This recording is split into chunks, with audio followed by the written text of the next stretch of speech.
Just as Morgan Freeman and Tyler Perry have previously played Alex Cross, the late, great Bill Nunn played John Sampson.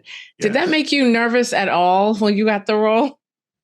I didn't think about it too much, other than to give him, credit for establishing the role on film.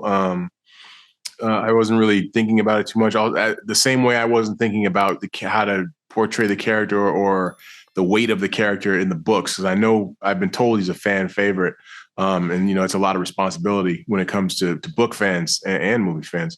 I was just hoping that I could give the character enough.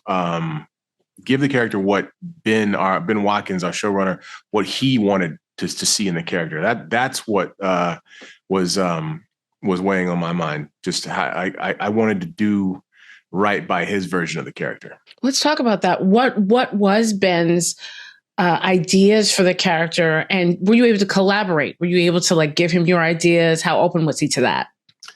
We had a conversation, I think, right when I got the job, about who Sampson was and how he felt about growing up in the Cross household, becoming detectives with Cross, watching Cross, get married and have a family of his own, and what that meant to John. We had this conversation about that, and I don't want to share any personal things because it got deep. It was a really deep conversation, but I think what I took from that conversation was a through line of who the character really was and how to portray the character. And I knew that if I was veering off or if anything happened, Ben would always give me some insight as to how to get back on track. But that didn't happen because I followed it to the T. Like I said, I took what we said in that conversation and I used that as my northern light.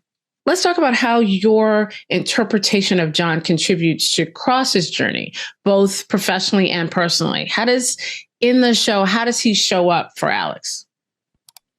I love this question, because this is something that you don't see that often between, it's not that that doesn't happen. I think there is a lot of love and compassion between, two African-American males, that it's just a friendship. It's not a when friendship, but it is a love story. It's truly about how one friend has the other friend's back. And I just think if when you watch the show, you'll see that there's no topic that John is afraid to bring up with Alex, because that's his best friend. He wants to make sure he has those hard conversations to keep Alex on track and make him a better version of himself. And that's not something you normally see on a detective show. But it's something that you see on our show. And I'm really happy that we can give that to the fans. John appears to have the patience of a saint in this show. How does he help Cross face both his external enemies and as well his own internal struggles? And does Sampson grapple with any internal battles himself? Oh, yeah. I think that, every therapist needs a therapist. So I think that Sampson definitely needs somebody to talk to. But his first priority is making sure he can take care of his best friend, because the case isn't going to get solved without Alex. So he has to keep him on track. Like where they say the only way out is through. So we have to face these hard things together in order to get there. I think that's what John is thinking when he has these hard conversations. Another hard conversation the show tackles are themes like police brutality and systemic racism. How does Sampson's perspective as a Black detective add to this conversation?